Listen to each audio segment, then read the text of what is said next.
Este, Bueno, vamos a comenzar esta entrevista, que es ya la última, con Rocío Cerón. Primero, qué bueno que viniste. Y bueno, Rocío Cerón nació en la Ciudad de México en 1972, es poeta, performer y editora. Como autora y coautora ha publicado diversos libros de poesía y antologías. Ha sido docente en talleres y proyectos de escritura creativa. Coordinó el Diplomado de Literatura en Expansión en el Centro de Artes de San Agustín, Casa Oaxaca, en 2012. Coordina el taller permanente de poesía en dicho espacio desde 2013. Sus publicaciones más recientes son Borealis, en el Fondo de Cultura Económica, Anatomía del Nudo, Obra Reunida, en Conaculta.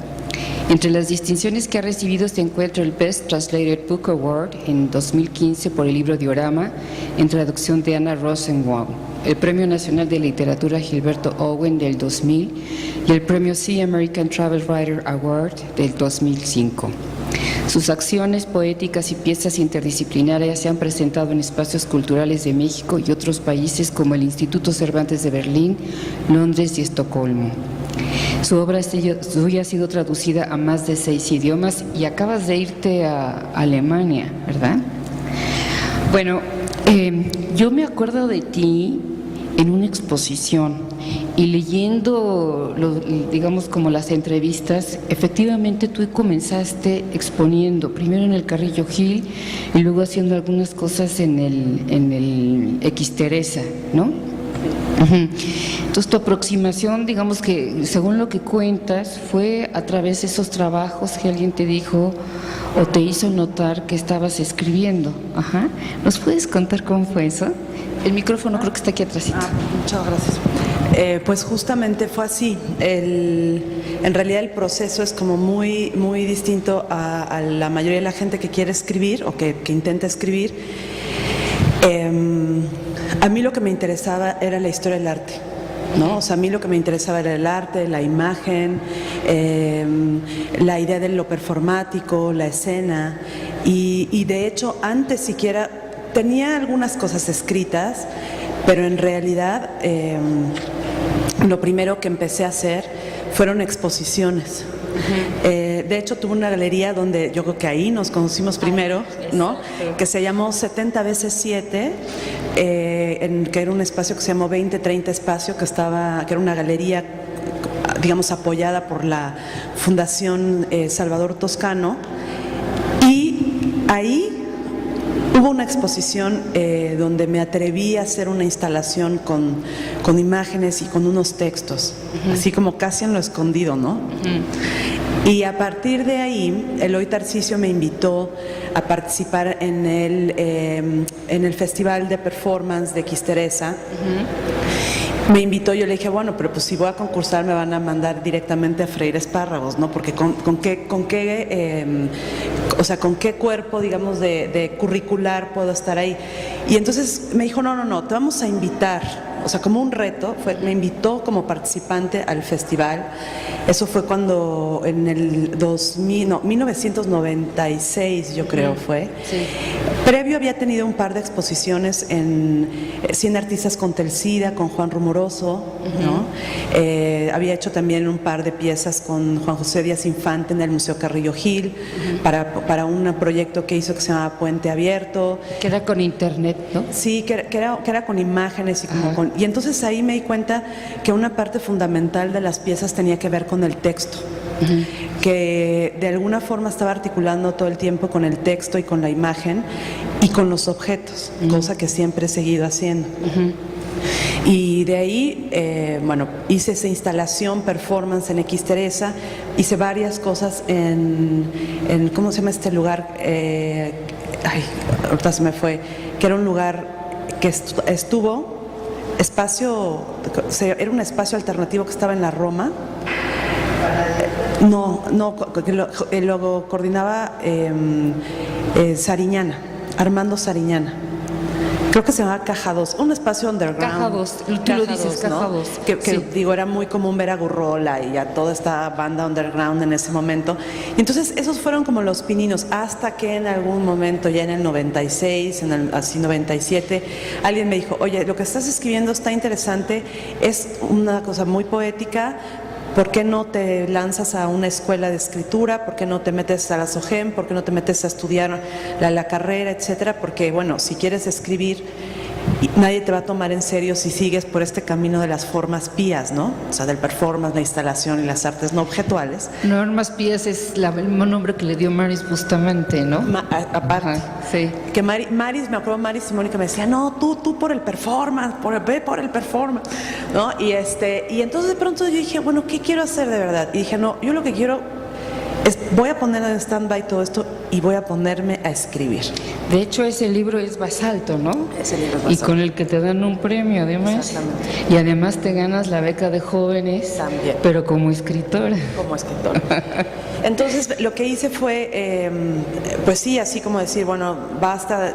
En ese entonces era muy amiga, sigo siendo muy amiga de Martín Rentería, entonces Martín Rentería me ayudaba a hacer las producciones, o sea, cómo cuelgo no sé qué, y entonces quiero el montaje, y me decía, ok, vamos a producirlo de tal manera, me ayudaba como a producir las instalaciones, y lo cual le agradeceré siempre. Pero cuando me pasa esto de la escritura, me meto a la SOGEM, me salgo de la SOGEM, la odié, ¿no? Y creo que nos pasó no solamente a mí, sino a Tania Candiani, que fue mi compañera, ¿no? Y a Rubén Bonet, que también fue mi compañero y que se salieron. Y entonces yo estuve como un par de veces, 2 veces entrando y saliendo, y dije, no, lo mío no es esto.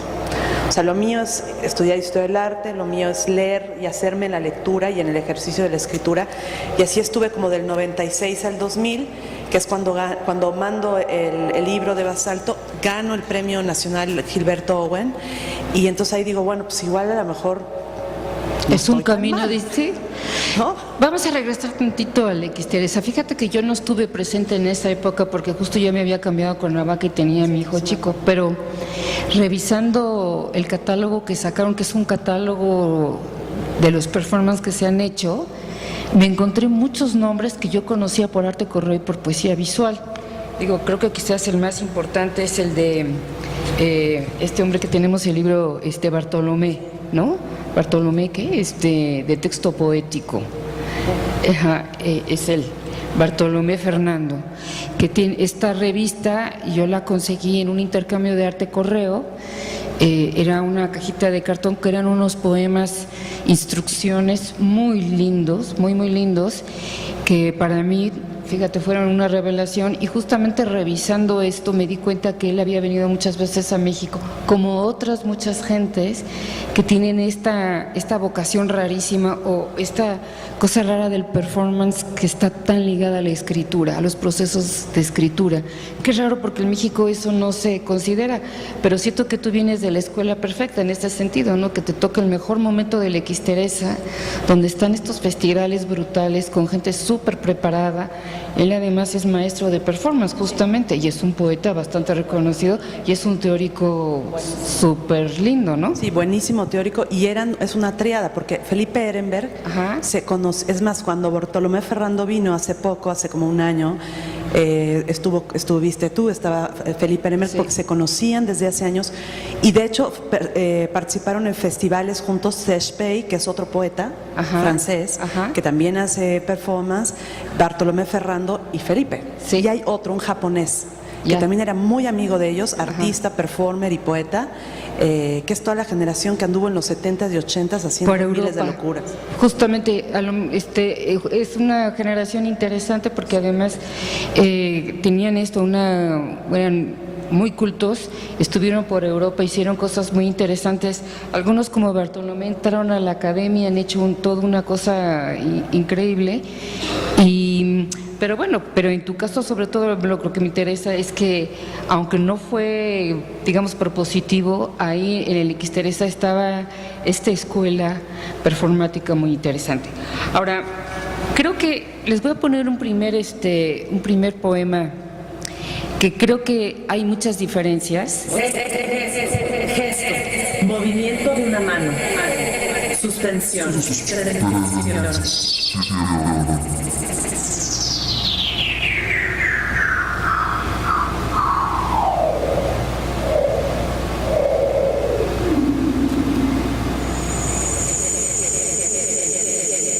Cielo, la página, el cuerpo, lugar posible, espacio donde lo subjetivo y lo objetivo Los contrarios abren la tensión.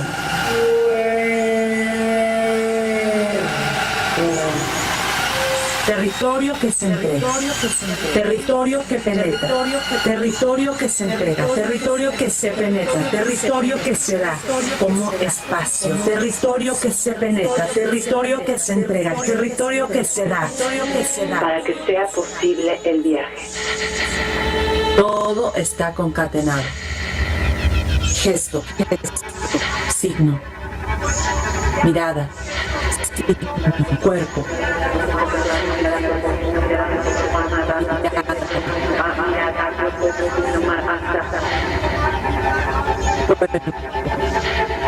En todo ello la memoria.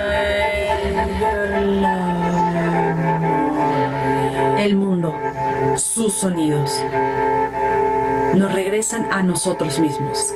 Escucha el viento, la fragilidad de las burbujas, la lengua y su fuerza sublingual. Aquí se trazan voces, se canta el mundo.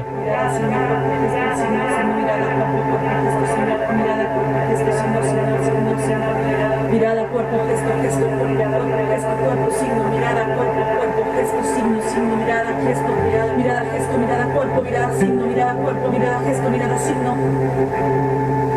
En todo ello la memoria.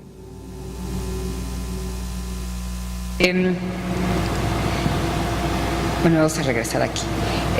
Me interesa mucho porque aquí tú tienes imagen, movimiento, voz, tienes texto, pero tienes la visualidad del texto. Es bastante complicado esto, no solamente ya es, digamos, que si estás en el panorama de la poesía sonora, vamos a decirlo así, que también está muy cercana a este grupo de artistas justamente que trabajan con los libros, con los objetos, ¿no? Tú dices en una de tus entrevistas, conseguí dos, de las que más me gustaron, digamos que considerabas, y creo que es verdad, que los escritores han dado la espalda a toda la cuestión de la interdisciplina. Y tus primeras colaboraciones, primero creo que estás con Carla Fessler, que haces todo este movimiento, pero vi que tenías mucha relación con gente que trabaja con sonido, ¿no? Digamos, artistas como Manuel Rocha, que puede ser un compositor y un artista visual, por así decirlo. Él hace instalaciones, ¿no? Ajá. O sea, que él participa en estos dos mundos que le ha costado también, ¿no? Y yo recuerdo que él fue mi maestro en la maestría ahí de la UAM, cuando también Ceci era coordinador y Manuel Rocha me dio clases. Entonces, fíjate que fue muy interesante. Yo tengo una hermana compositora que es muy clavada con la música contemporánea y hubo muchas cosas que yo pude entender desde la música, desde la historia de la música contemporánea, ¿no? Por ejemplo, que Carol Schneemann, que para mí es la gran performancera, la primera, estaba casada con un músico, justamente, ¿no?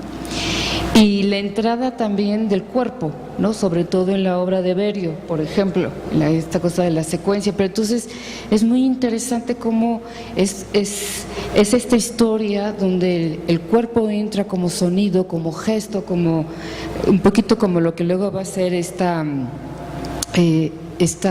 bailarina famosa que acaba de morir, la de Alemania. Sí, Ina Bausch, ¿no? Que es este gesto, este síntoma, igual ya estaba en la música contemporánea de los 60s y de los 70s. ¿Cómo es tu relación con ellos? Porque es con quien más, de veras, veo además que trabajas incesantemente con ellos, que siempre hay una comunicación. Son tus pares de alguna manera, en muchos más sentidos, ¿no? Sí. Bueno, una cosa es, la pieza que vimos la hice en colaboración con Abraham Chabelas, que por aquí está Abraham Chabelas, con el cual llevo ya trabajando hace como casi 2 años. Y creo que de alguna manera lo que ha sucedido en particular es que del performance, el sonido, la primera pieza que hice en Xteresa comenzaba con los 7 minutos de Gorecki, de la séptima de Gorecki. Ajá.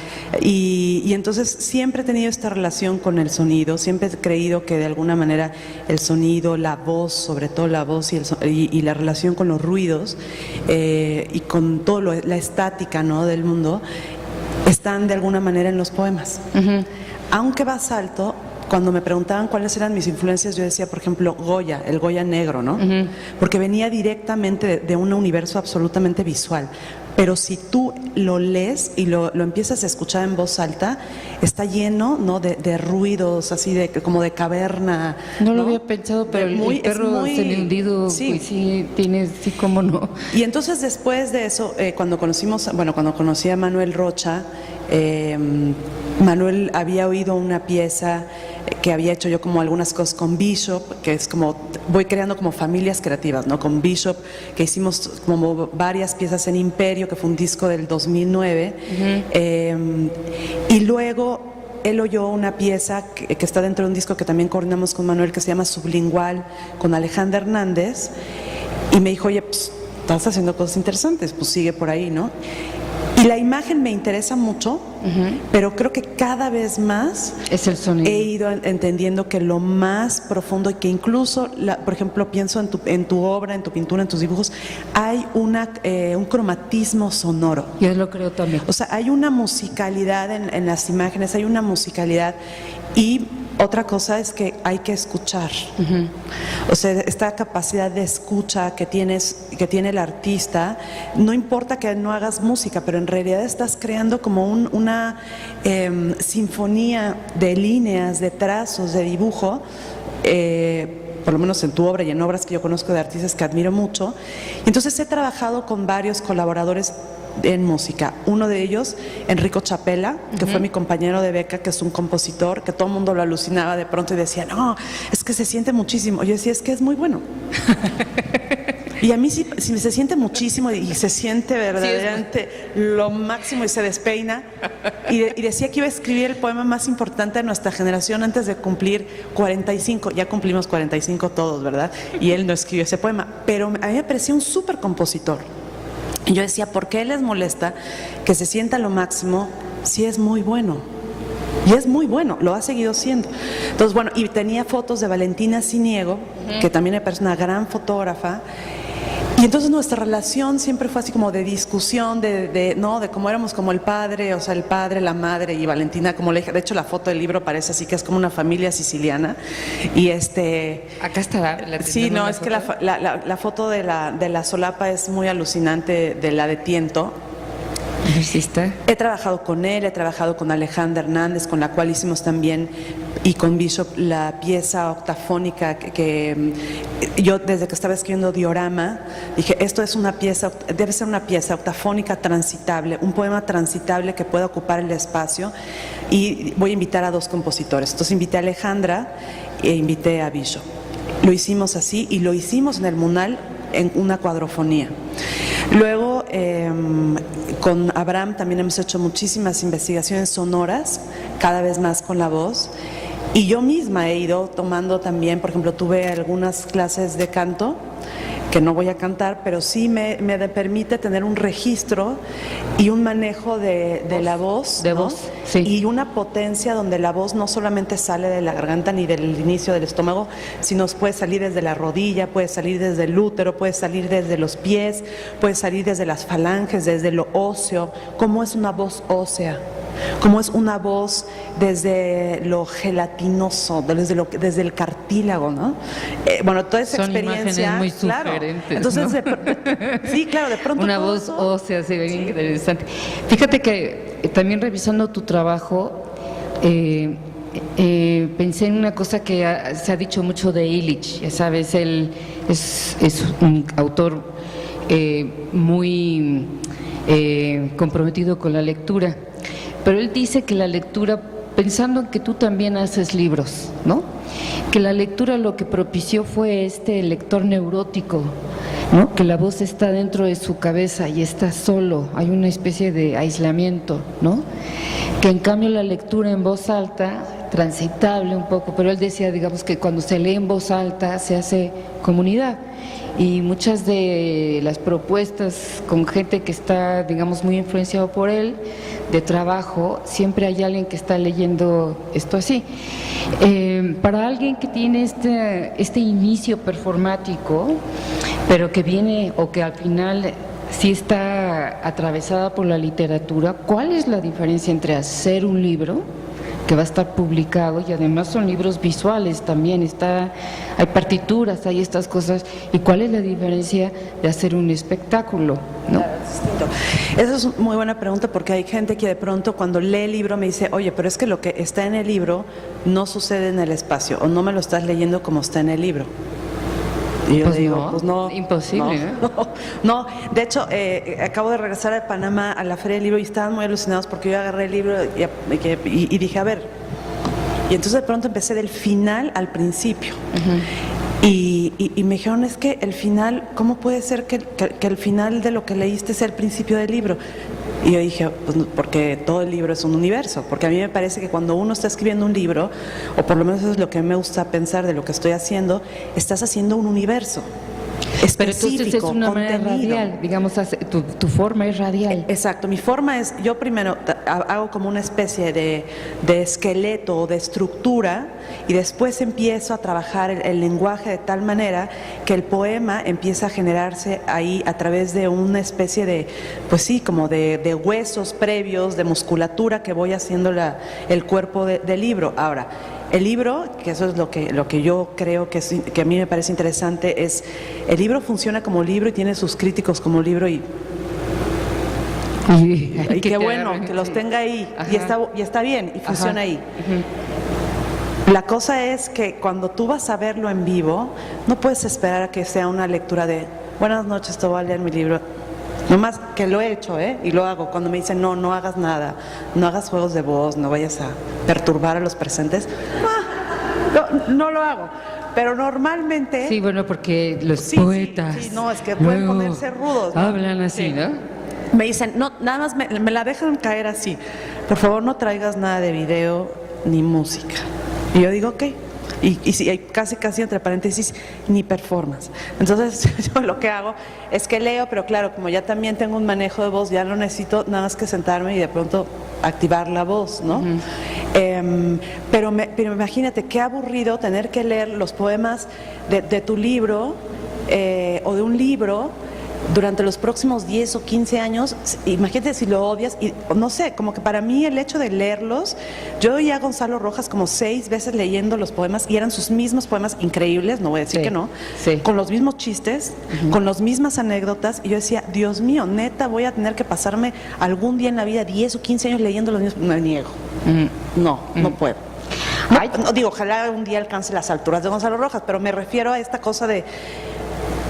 O sea, la lectura del poema como una cosa tan pura, tan sacra, que no puedes hacer nada con él más que leerlo como está en el libro. No, pues ya está en el libro. Hay una idea de escenificación de alguna forma, ¿no? Escenificación en el sentido de lograr que esté en un contexto, más que en un espacio determinado, en un contexto, ¿no? Bueno, voy a pasar a la otra pregunta, pero antes te quiero decir, sí creo que hay una diferencia en los videos que aquí yo tengo, del primero, por ejemplo, a estos donde está la grabación de donde tú estás haciendo el performance y te estás viendo, ¿no? Digamos que la otra es en la pantalla sucede el poema. Aquí está en este escenario, ¿no? Y estamos viéndote hacer el poema, ¿no? 18ª gota titilando. En los lindes de la montaña no quedan osos hormigueros ni narices empolvadas. La historia quiebra los huesos hasta la masa justa. Roce. Proyectil en ruta flora el ojo entre dos formas vacías, luz sobre luz, estanque. Al naufragio en tierra, llamarlo ocaso, mano que teje la gorra del naviero, cielo pintado de sangre. Detén la mano que hiende el cuchillo.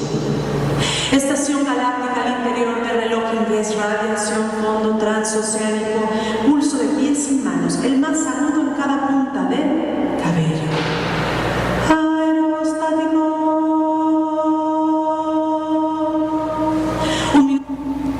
¿No? Es distinto, Sí, ¿no? Lo que me encanta es que todo el mundo dijo, oye, qué buena onda que te trajiste tus orejitas de gatito, ¿verdad? Qué performática. Lo que no saben es que venía de una fiesta infantil con mi hija.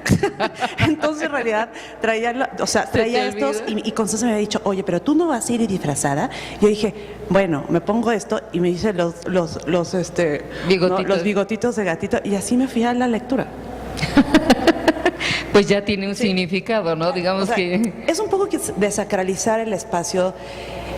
Insisto, como la lectura del que me decía, no, ¿cómo empezaste del final al principio? Pues porque ya conozco lo que sucede en el libro y puedo ir y cortar y brincar y saltar, y quizá he entendido como la naturaleza de lo que quiero decir en ese libro. Ajá, pero yo creo que es importante pensarlo de otra manera, digamos así, más estructuralmente, porque tienes una forma radial, no importa dónde empieces, ¿no?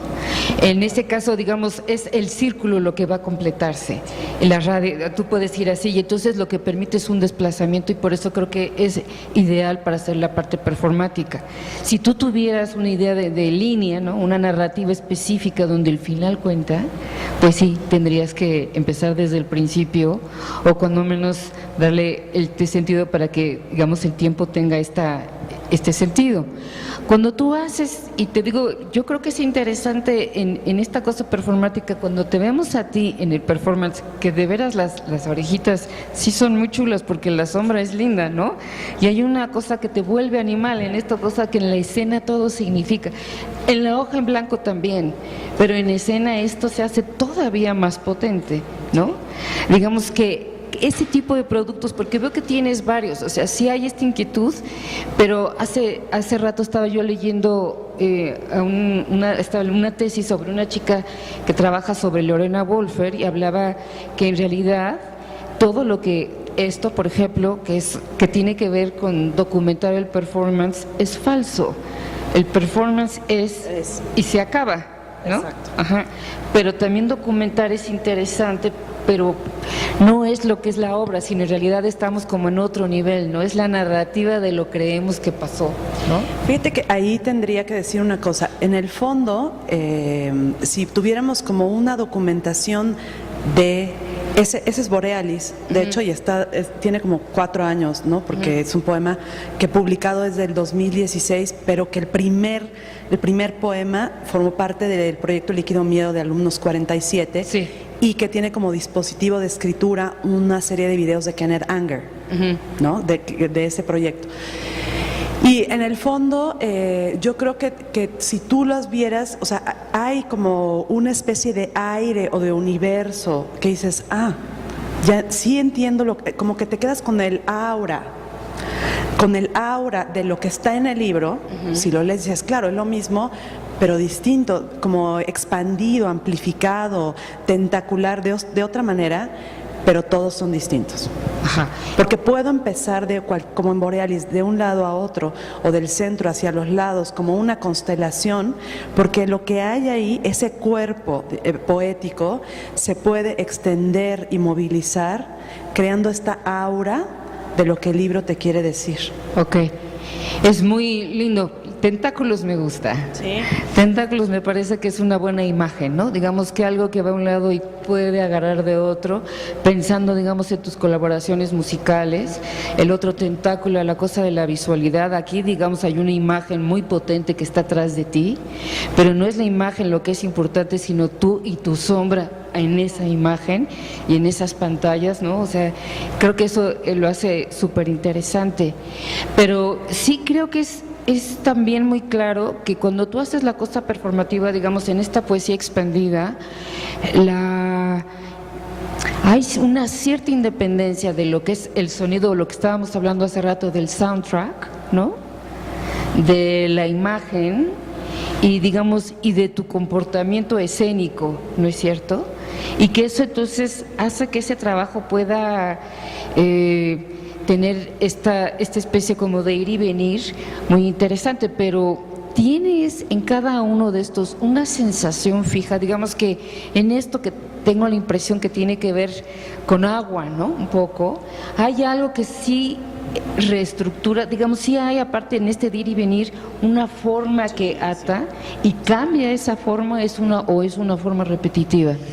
No, sí cambia, o sea, sí cambia porque, como yo he dicho en algunas de las lecturas, no es lo mismo que llegues a primera lectura. Por ejemplo, me ha pasado cuando estoy de viaje que tengo que dar 3 lecturas, no es lo mismo la primera, la segunda se mantiene, la tercera, si estoy cansada, si estoy medio resaqueada, si no respiré bien, si no sé qué, entonces se me puede quebrar la voz, o cuesta, ¿no? Es más difícil. Entonces lo que suelo hacer es agua, casi meditación, ¿no? Concentrarme, ¿no?, en lo que voy a hacer, porque uno echa el cuerpo. Ahora, lo que hablábamos hace rato de Sespey, Bartolomé Ferrando, que lo hablé con Bartolomé, es que en realidad, ¿por qué el poema se tiene que expandir en escena, en el espacio-tiempo y de manera oral? Y yo creo que tiene que ver con algo que Sespey habla, y que tiene que ver con la idea, por ejemplo, de que el alfabeto persa tiene 32 letras. Y tiene 32 letras porque 32 dientes tiene la boca humana. Y donde se hace la lengua, se hace en la boca. O sea, la lengua, la palabra se hace en la boca. Y es tierra materna. Exactamente, se hace en la boca. Y el balbuceo primero, que a mí me interesa mucho y lo tengo en varios libros, el balbuceo lo enseña la madre. Pero más allá de eso, la escritura es lineal, ¿sí? Y la voz es redonda. Que además es una diferencia importantísima en los análisis del lenguaje. Pero el poema lo hace ondular. El poema hace que esa escritura lineal y esa voz redonda se haga ondas. De hecho, hasta en el texto, hasta en el escrito, yo tengo la sensación que, y para mi generación, ahorita vamos a ver que tú tienes, gracias a Dios, referencias a mi generación, porque parece que no habíamos existido, sí existimos, al menos para algunas personas. Me parece que el poema lo que hace justamente es que aparece otras cosas, no es lo que estás leyendo, sino otras cosas que suceden atrás de las palabras, o en lo que decíamos, intención, ¿no? Es lo que está en la tensión entre palabras, no es lo que va describiendo o bordeando, sino la tensión que existe en estas palabras. Tú hablabas de lo que hizo Macotela, ¿no?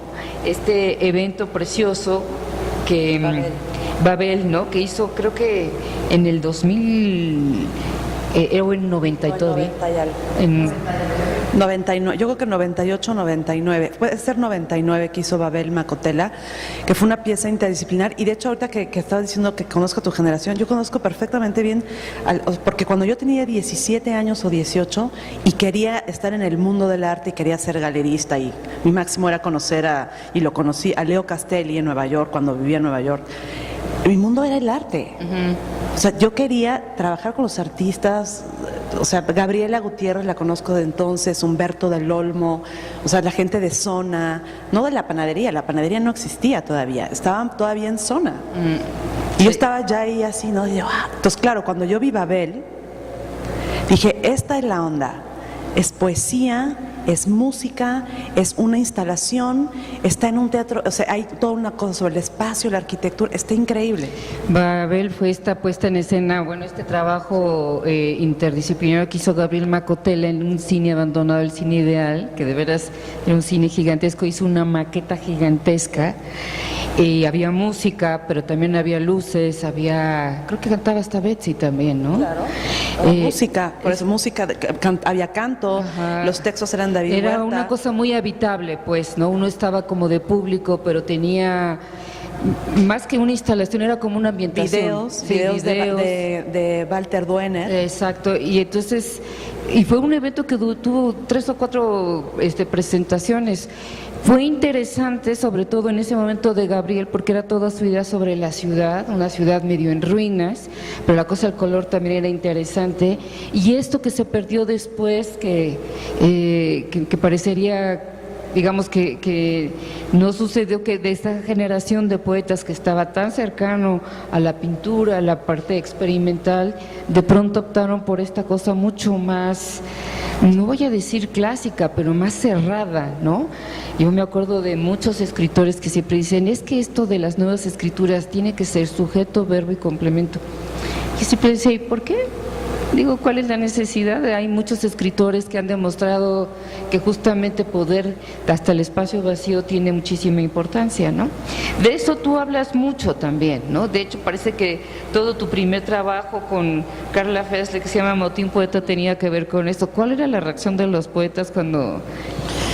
Bueno, hicimos con Carla y yo fundamos un colectivo que se llamó Motín Poeta, que a mí me encantó porque lo primero que hicimos fue hacer un disco que se llamó Urbe Probeta sobre básicamente la ciudad.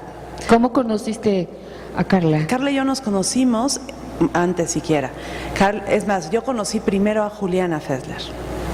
Con Juliana yo trabajé en La Gran Magia hace miles de años luz. ¿En teatro? En teatro, sí. Y luego conocí a Carla porque Carla se estaba casando, así como parece de Lola, ¿verdad? Pero se estaba casando y yo estuve en difusión cultural en la Casa Reyes Heroles que ella coordinaba y ella me estaba dejando el puesto. O sea, yo estaba ahí, no nos conocíamos, yo le estaba como recibiendo y luego se fue y nos volvimos a encontrar. Yo creo que nos volvimos a encontrar, eso fue en los 90s, en el 94, 95, y nos volvimos a encontrar como en el 90, no más, como en el 2000 y cachito, 2001 o 2000, y fundamos Motín Poeta en el 2003. 2002, en el 2002, dice en una de sí, las 2002, porque en el 2003 hicimos Urbe Probeta, que fue un CD con música electrónica y poesía sobre la Ciudad de México que se presentó en el Museo Tamayo. ¿Quién es Nada esta? nuevo bajo el sol, nada nuevo bajo el sol, música y poesía, por favor. ¿Y la ciudad? Y la ciudad, nada nuevo bajo el sol, pero era interesante porque fue justo el gran boom de los colectivos de música electrónica y presentarlo en el Museo Tamayo, estaba lleno, fue un fiestón, ¿no? Y eso era interesante, como decir, a ver, vamos a hacer una fiesta que celebre la poesía que está hablando sobre esta ciudad con un colectivo de esta ciudad, ¿no? Entonces estuvo Luis Ignacio Helguera, estuvo Encia Verducci, Ricardo Pollens, la propia Carla, Mónica Nepote, María Rivera, ¿no? Pero claro, hubo algunos de los autores que se pusieron muy quisquillosos y decían que su poema no se oía tal cual, como debía absoluta y totalmente escucharse, porque le habían puesto música. Entonces pues nosotros decíamos, bueno, pues cosa que yo creo que cuando tú pones algo en conexión, en colaboración y en este espacio poroso de la interdisciplina, pues a lo mejor tu poema no se escucha tal cual, ¿no? Fíjate que pero mi hermana, no necesariamente tiene que ser así, ¿no? Mi hermana tenía este festival que se llama Música y Escena, que lo que le interesaba era justamente poder producir piezas interdisciplinarias, y decía que era muy difícil, muy difícil. Ella lo hizo por muchos años, lo tenía ya, afortunadamente tiene un carácter y un gran sentido del humor. Y entonces invitaba a gente siempre con mucho carácter, y había unos que se enfermaron, que se peleaban, que se odiaban, pero ella tenía ya sabía que 2 semanas antes venía la crisis, porque decían que lo de ellos no se veía, no se escuchaba, porque tenía que haber una transformación justamente de todo para que sucediera la interdisciplina y sobre todo en escena. Trajo cosas fantásticas, de hecho trajo 2 cosas que son 2 colaboraciones de Stefano Scodanubio, no sé si lo conociste, con Eduardo Sanguinetti. Fíjate que era muy interesante porque estaban en el mismo festival.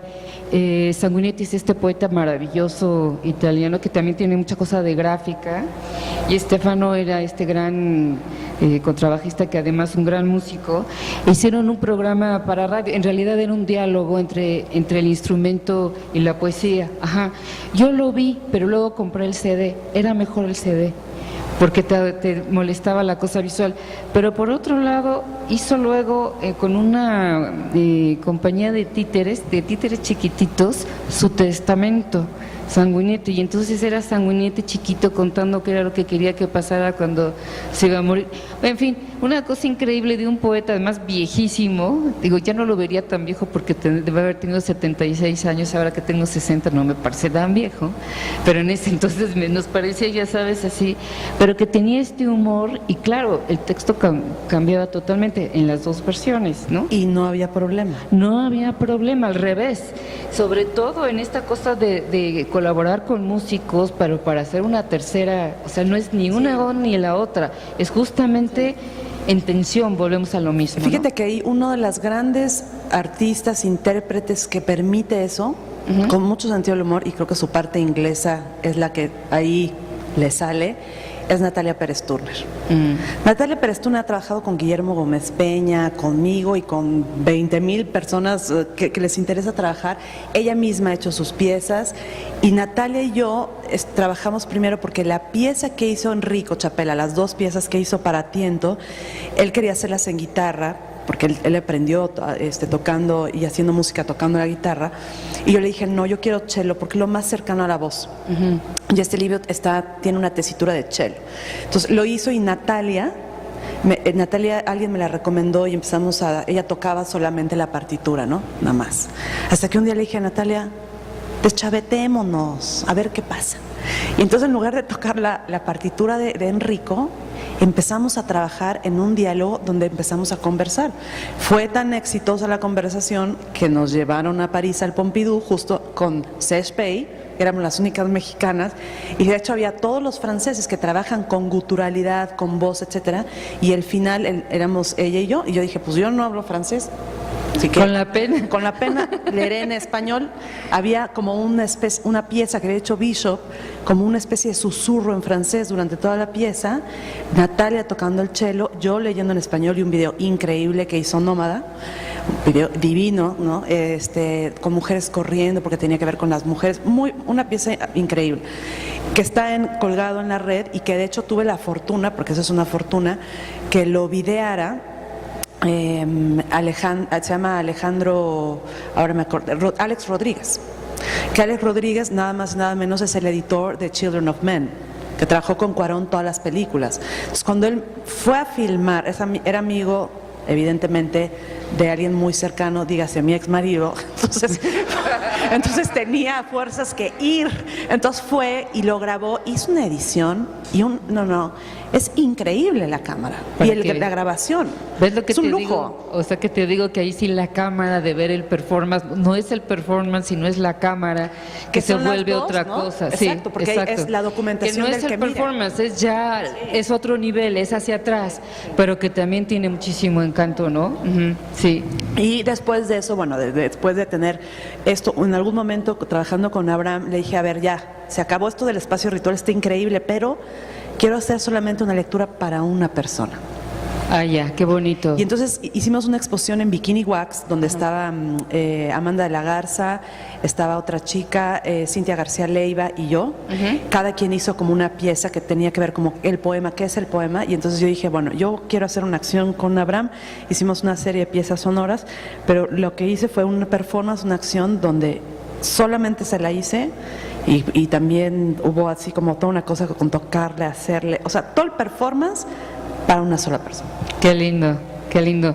Fíjate que yo tengo unos amigos en Canadá, en Montreal, bueno, no en Montreal, están a 5 horas de Montreal, y ellos, digamos que son artistas que estudiaron en college, pero tuvieron mucho contacto con cuestiones políticas y los pueblos originarios, y han hecho algunas cosas bastante excéntricas, pero una de ellas tiene una danza que te pide permiso para acompañarte un par de días, un par de horas, y luego te baila con tus propios gestos, con tu propia gesticulación. Es muy fuerte, ¿eh? Sí. Es muy fuerte, es muy bonito y es de una enorme intimidad, pero sí es fuerte. Fíjate que justo hay una cosa semejante que hace un catalán, que trajeron aquella almohada que se llamó Conversaciones Ficticias. Ah, sí, la conversación es un tema, ¿verdad? Es reciente esto, sí. Esta serie de conversaciones ficticias sucedió en el MOAC, y entonces lo que él hacía es que tomaba preguntas y frases de los libros de los autores, se lo hizo a Margot Glantz, a Mario Belatín, a Pura López Colomé, etcétera, a Pancho Hinojosa, y entonces era muy raro porque te sientas, su formato es que te sienta a ti con una luz así que te cae como si te estuvieran de interrogatorio, y él está sentado en la oscuridad con apenas una lucecita y te empieza a preguntar cosas. Y entonces, bueno, yo empecé a contestar, ¿no?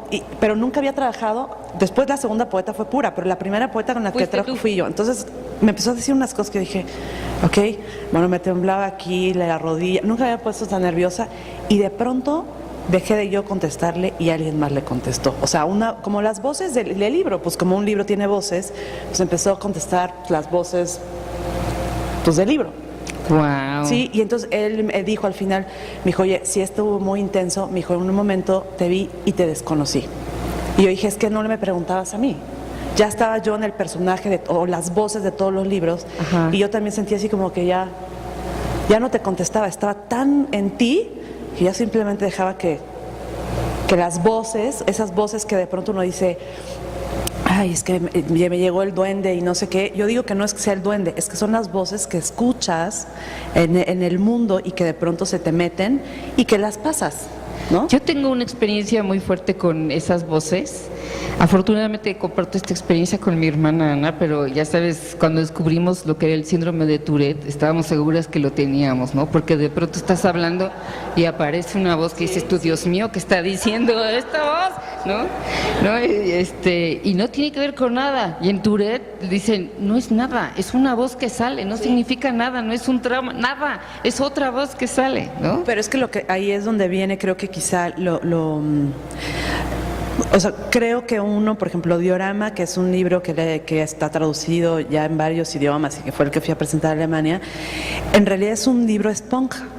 O sea, y de hecho hay una serie de versos donde habla justo de oír, por ejemplo, desde alguien que pica cebolla, los petaflops, este ruido que hace la información, ¿no? O sea, suena, todo suena en este mundo. Todo suena. Todo suena. Entonces, ¿cómo es esos ruidos del universo y los ruidos y los sonidos y las voces que creemos que no se escuchan? Porque ahí en Diorama también dice, en la casa de al lado, que todo el mundo nos hacemos pato, es una casa donde tienen a alguien secuestrado. Y donde están pasando cosas, ahí dice cuerpos sobre cuerpos, ¿no? Hay una pila de cuerpos, todo el mundo intuye, pero todo el mundo calla, pero en ese aparente silencio hay una voz soterrada que sigue ahí hablando, ¿no? Es como voy a citar una noticia que me impactó mucho, de la chica sueca, de la reportera, que se subió a un submarino y el mar, bueno, este tipo que la mató, dijo que se le había caído, que se perdió, la dejó en una isla y después dijo que no, que se había ahogado. Y al final resulta que el mar, por eso yo amo al mar, porque el mar es como la verdad, sacó el torso, lo había cortado en cachitos y sacó el torso y se encontraron el torso y se dieron cuenta que la asesinó. Hay esta película de este chileno, ¿no? El botón de nácar también, que habla de esto, de estos vestigios, pero me interesa preguntarte un poco más sobre este cuerpo que habla, ¿no? Este cuerpo que, ¿no? Las volutas, finalmente, ¿no? Y tú, digamos, en este entrenamiento de voz y en este entrenamiento escénico, ¿cómo lo despliegas tú siendo poeta? ¿Cuál sería, digamos, tu elucubración al respecto? Pues yo creo que ha sido de manera muy... por un lado, como al principio me costaba, yo le decía a alguien que me acuerdo mucho de una lectura que tuve en la Casa del Poeta, todos hemos leído en la Casa del Poeta, y entonces estaba Rocío González a mi lado, y me acuerdo que fue de las primeras veces que yo leí y me temblaba aquí, cosa que no me había pasado hasta la de conversaciones ficticias, ¿no? Y entonces me temblaba el labio y terminé de leer y nada más me hice atrás de ella y le dije, no puedo salir, estoy nerviosísima. Me dijo, sal, porque claro, me metí atrás de ella, ¿no? De terror. Y yo creo que el cuerpo lo vas conociendo y te vas dando cuenta en los talleres, porque para mí son muy importantes los talleres, o sea, la parte formativa, es que en algún momento el miedo se desplaza. O sea, ese miedo que yo sentía y ese terror, tienes que aprender a desplazarlo. El miedo no sirve para mucho y sirve para mucho al mismo tiempo. Entonces ese miedo se va desplazando. Yo aprendí a desplazarlo y decir, bueno, sí, me muero de susto. Todos estos franceses que están aquí, evidentemente, quién sabe quiénes somos, ¿no? Y quién sabe, pero pues no me importa y es más, ahí les va. Y entonces, claro, yo temblaba, ¿no? De pronto decía, híjole, Natalia, que tu cuerpo, sí. Y entonces desplegar el miedo y decir, se queda en la rodilla izquierda.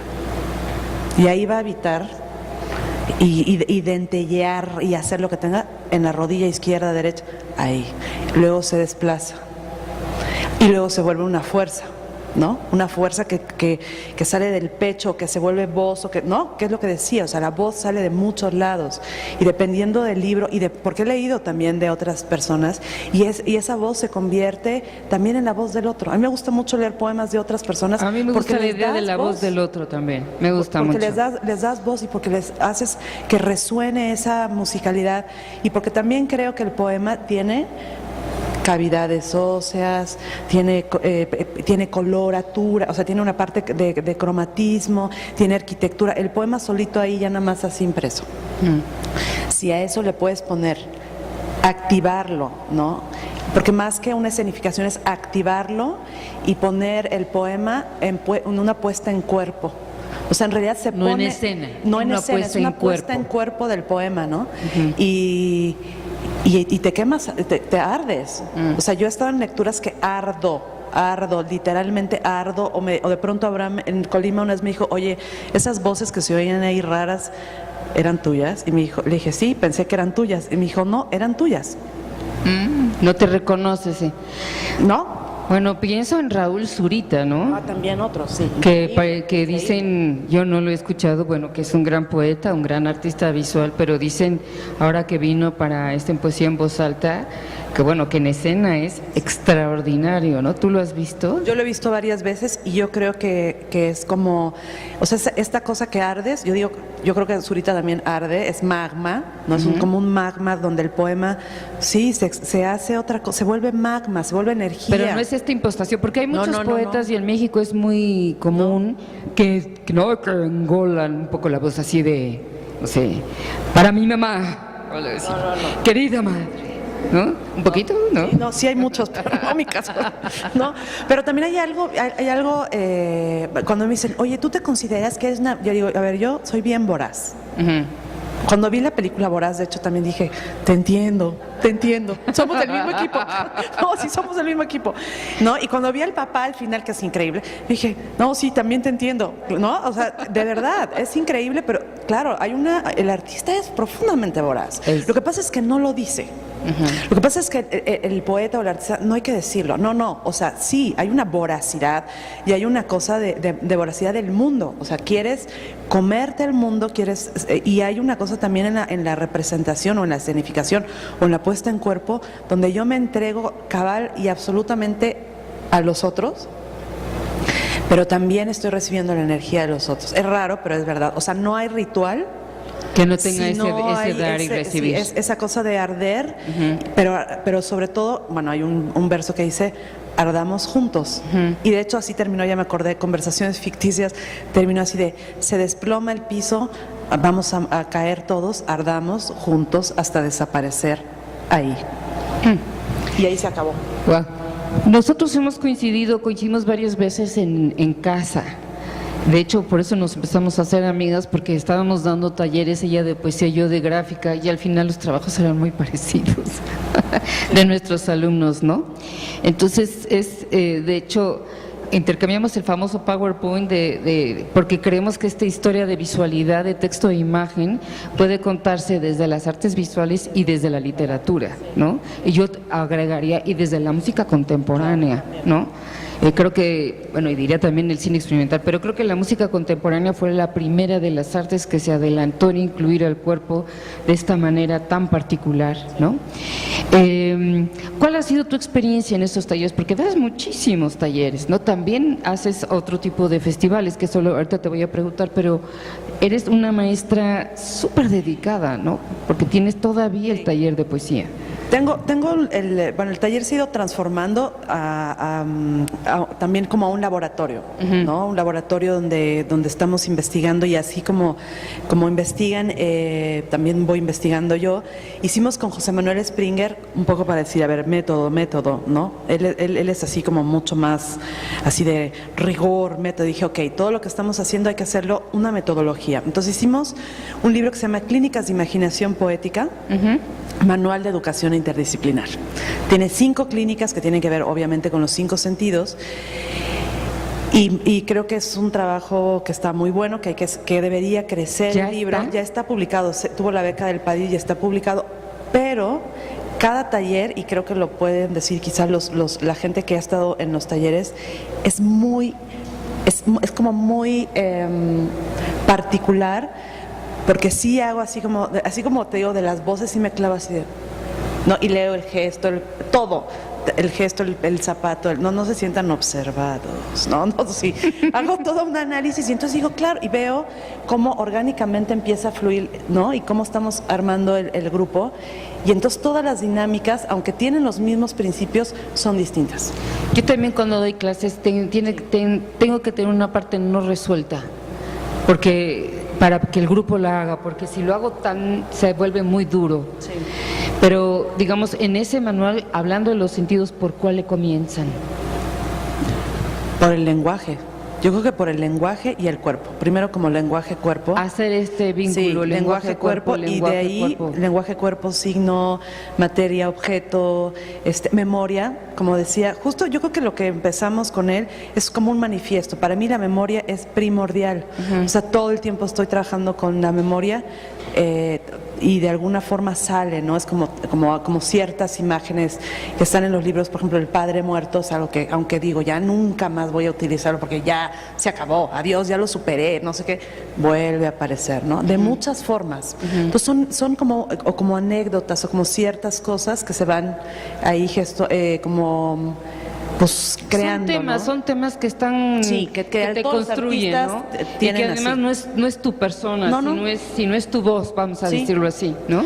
Y entonces creo que va así, o sea, el cuerpo, el lenguaje, y luego los signos, ¿no? El signo gráfico, el signo textual, el signo verbal, como estos sistemas sígnicos. ¿Tú ¿no? estudiaste o revisaste alguna vez, ya sabes, semiótica, Saussure, nada de eso, ¿no? Historia del arte. Estudié historia del arte y en realidad, por ejemplo, ahora di un nodo con Eduardo Andión, que a mí me parece un gran maestro.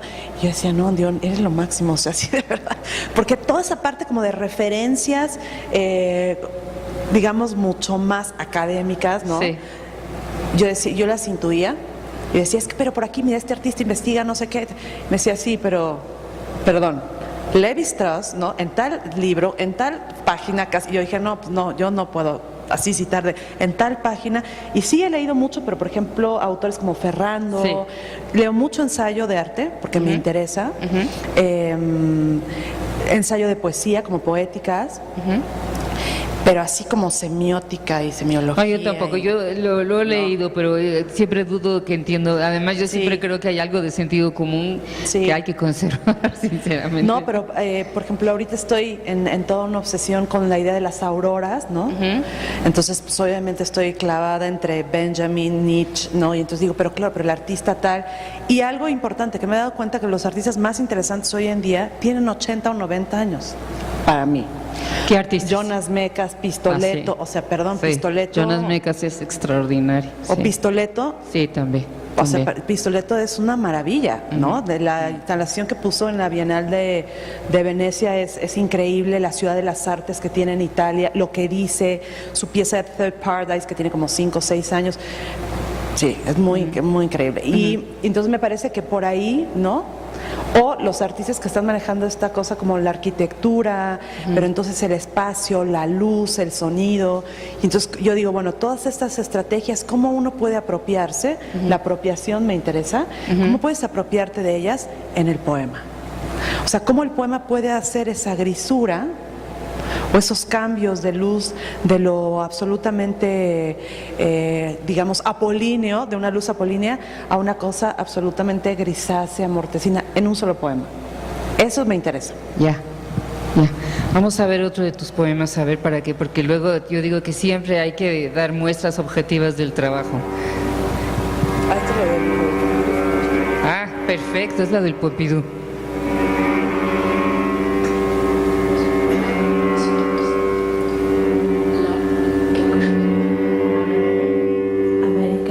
Desierto sonoro. América es un desierto sonoro, cosa de hombres, cosa de hombres. Las mujeres guardaban papas, construían el mundo, cosa de viento insulso se pensaba. Paisajes de tonada suave con acordeón de fondo, astucia, proa, cruz, cosa de hombres. Las mujeres guardaban papas, construían el mundo, cosa de viento insulso se pensaba. Astucia, proa que acumula sal, construían el mundo, mujeres, mujeres, cosa de hombres. Las mujeres guardaban papas, construían el mundo, cosa de viento insulso se pensaba.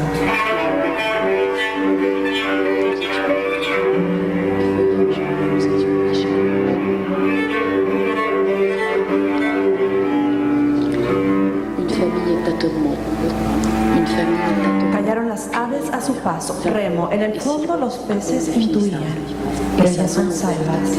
Callaron las aves a su paso, remo, cosa de hombre, las mujeres guardaban papas, construían el mundo. Paisajes de tonada suave con acordeón de fondo. En el fondo los peces intuían, pero ellas son salvas. Todas las lenguas de Europa desaparecieron, tierra. El dulce de manzana no trae olor a clavo. Mujeres, paisajes de tonada suave, acordeón de fondo, astucia, proa, remo, fondo. Ellas son salvas, todas las lenguas de Europa desaparecieron, viento. Tierra, el dulce de manzana no trae olor a clavo. América, la mujer es América, la piel de mis mejillas es llanura. Un pedacito cuando menos, ¿no? ¿Qué les pareció? Con sus derivas y variantes, sí. Sí. Ajá. Tú tienes además aquí en una de las entrevistas dice que quieres una escritura de murmullo gestual. Es una palabra, bueno, es una frase muy bonita. Acá es un poco esto, ¿no? Sí, y que yo creo que se ve en Nudo Vortex, que en realidad es el más reciente libro, aunque está publicado, o sea, escrito. Ajá. El más reciente es Nudo Vortex de 2015 y no Borealis. Ajá. Y Nudo Vortex es puro cuerpo, o sea, hay una orgía de corvas y nombres y palabras y cuerpo, ¿no? Que de pronto dije, claro, o sea, todo este gozo del lenguaje, cómo explota el lenguaje y al mismo tiempo se vuelve un murmullo. Porque hay unos poemas, pues, por ejemplo, hay uno que se llama Gramática del Padre, que tiene que ver con esta idea de cómo suenan los muertos, que es un verso que está vinculado con un verso de José Carlos Becerra, que dice, la tierra guarda sus hechos, no, la tierra recuerda sus hechos de sangre, que es terrible, y es maravillosa, sí, ¿no? Sí. Y entonces, pero ese murmullo, ese del cual te hablaba hace rato, que es estos ríos o estas voces subterráneas, como entiendo, hay una madre que está diciendo, que está presagiando la guerra, ¿no? Y está al mismo tiempo que presagia la guerra, la guerra nace del hambre, no importa de qué, la guerra nace del hambre, no importa de qué, la guerra. Y eso es como una letanía de la madre, y mientras ella está diciendo esto, mirando a la ventana, está cocinando una pierna de cerdo con comino y con vinagre, que eso es una receta de la ex suegra, ¿no? O sea, porque todo está relacionado, es la verdad. O sea, yo es por eso que digo que la memoria está así, todo está relacionado y uno nada más va acomodando. Ahora, una cosa que me interesa, que me gustaría sacar, es que toda ficción es realidad y toda realidad es ficción. Yo también creo que la mentira siempre tiene un cacho de verdad y la verdad un cacho de mentira. Sí. Entonces, Tiento comienza en Belgrado y una reseña de ese libro dijo, libro autobiográfico de la autora sobre su familia serbia. Y yo dije, de serbio, bueno, ni el cachete izquierdo, ¿no? Para mí me pareció un halago. Pero en realidad nació de una serie de entrevistas con Marina Abramovic en una edición de La Fábrica de su serie fotográfica de el Balkanic Erotic Series. La mayoría de los libros, como Borealis, su primer poema, tiene que ver con los videos de Kenneth Anger. O sea, todo tiene un dispositivo, no está tan alejado, digamos, del arte. Los tentáculos que hablamos, ¿no? Y la apropiación. Sí, ¿no? y Diorama tiene un epígrafe de este artista, ahora te voy a decir, brasileño, es más, no solamente tiene un epígrafe de él, tiene una serie de instructivos de cómo hacer una pieza y cómo montarla, que están en uno de los poemas. ¿Me entiendes? De Elio Itichica. Ah, claro, ni más ni menos. Ni más ni menos. Ajá, ajá. Entonces, sí, pues yo no nací en Serbia, ni tampoco fui ni tampoco he ido a la guerra entre Palestina e Israel, pero eso no significa que no sepa esas mujeres que están presagiando ahí la guerra, o estas mujeres en Tiento que en realidad matan al padre y vienen a América y hacen la América y tienen que cambiarse incluso el apellido, ¿no? Porque ¿quién iba a decir Krusevich, ¿no? Entonces terminan llamándose Cruz. Como pasó en los inmigrantes en Ellis Island, que se cambiaban los apellidos, los nombres, sí. ¿no? Que Perec tiene un librito, Josh Perec, un autor que a mí me gusta mucho también, tiene un librito que se llama Ellis Island, ¿no? Entonces esa ficción y esa realidad, creo que la poesía de pronto le da la espalda, porque cree que lo autobiográfico tiene que ser así como me corté la vena y entonces sufrí porque me dejó mi novio. No, o sea, yo creo que hay una elaboración. Pero tú haces una cosa medio de fábula, ¿no? Digamos que sí están, pero no está centrado en yo. No, para nada. Digamos, pasa por ahí, por lo que oigo, el padre es una figura importante, pero siempre hay esta construcción, ¿no? Padre, madre, familia, destierro, tierra, una cosa un poco de fábula, ¿no? Sí, y también hay una cosa quizá muy subjetiva, pero que está en tercera persona. Siempre está como en una por distancia. Eso te digo, la voz sí es cuerpo, pero no estás hablando, no es Silvia Plath, caray, ¿no? Para nada. No es Silvia Plath, o no es que será, hay un deslizamiento, ¿no? Y de hecho que ahora me parece ofensivo, pero una de las cosas que me dijeron de elogio en basalto, que en ese momento dije, ay, qué bonito. Y luego dije, ay, no, creo que no está tan bonito lo que me dijeron. Fue que me dijeron, oye, tu libro está bueno, escribes como hombre. Ah, no, eso es típico. ¿No? Así de, escribes como hombre, what do you mean? O sea, estamos hablando cuando salió fue en 2002, hace 15 años. Y cuando me dijeron, y no voy a decir el nombre, que me lo dijo, dije, ay, mira. Entonces de pronto dije, no, qué pero cabrón. Lo que es interesante es que uno siente que es un halago. Pero después dices, no es cierto. No. Sí, porque lo de las mujeres, o sea, digamos que siempre es esta cosa que muchas mujeres artistas caen, que dicen yo soy del grupo de los hombres porque soy mejor, ¿no? No soy del grupo de las mujeres. Yo creo que eso es un error y yo creo también que eso es algo quizá que yo he entendido con el tiempo y es, la búsqueda es individual. La búsqueda es solitaria y colectiva al mismo tiempo. Pero más solitaria cuando estás en busca de lo que estás tratando de decir y demás, pero no se ejercita si no se escucha, si no se lee, si no lo haces que el otro esté contigo. Y a mí los talleres o los laboratorios me permiten justamente también tener este contacto, escuchar, ¿no? Escuchar, yo creo que escuchar es básico. Hay este textito de este libro que, por cierto, me lo regaló en tu casa, del Desde el habla, de Bartolomé Ferrando, que dice, el habla y la laringe, son de citas de Joseph Beuys, el habla y la laringe ya las considero esculturas elementales. Tiene otra. Pensar y hablar para Beuys son formas plásticas que se desarrollan y devienen formas visibles. Y otra más, en el fondo es equivalente el hecho de que yo hable en este momento a que coja un trozo de hierro y produzca un objeto con él. Y finalmente de Alan Capro, el hecho de hablar puede ser considerado un acto de una obra artística. O sea, tú estás muy en esta cosa de que cuando está dicho, lo dicho, entonces sucede un poco. Pues está en lo escrito y lo dicho, ¿no? Está justo en esa ondulación de la que hablábamos hace rato entre la escritura lineal, lo redondo de la voz y el poema que hace que todo vaya ondulando, ¿no? Por ejemplo, en algún momento dije, no, yo desaparezco de la escena y solamente que se escuche la voz. Como el primer Claro, video que vimos. así como, bye, no necesito estar ahí, ¿no? La otra es, por ejemplo, de igual cuando me pregunté, sí, qué bueno que se escenifique y haya mucha gente y todo, para una sola persona.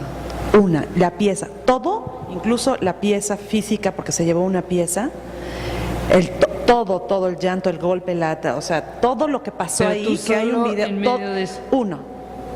Y a tiento, ¿no? A tiento, estaba toda la gente en Bikini Wax y a tiento, y de pronto dije, tú, a tiento. Wow.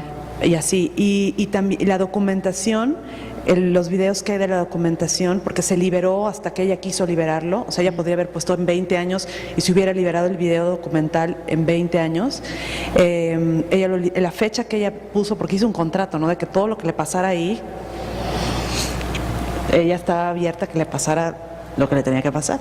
Porque yo dije, bueno, pues yo igual puedo enloquecer. Ajá. ¿No? ¿Quién sabe?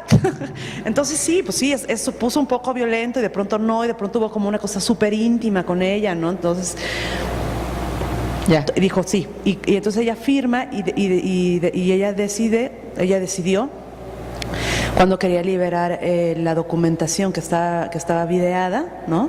De algunos fragmentos. Y entonces puso la fecha y el día que la liberó. Pero hubo una pieza que de hecho la usé en varias presentaciones como el motivo, que era un cráneo.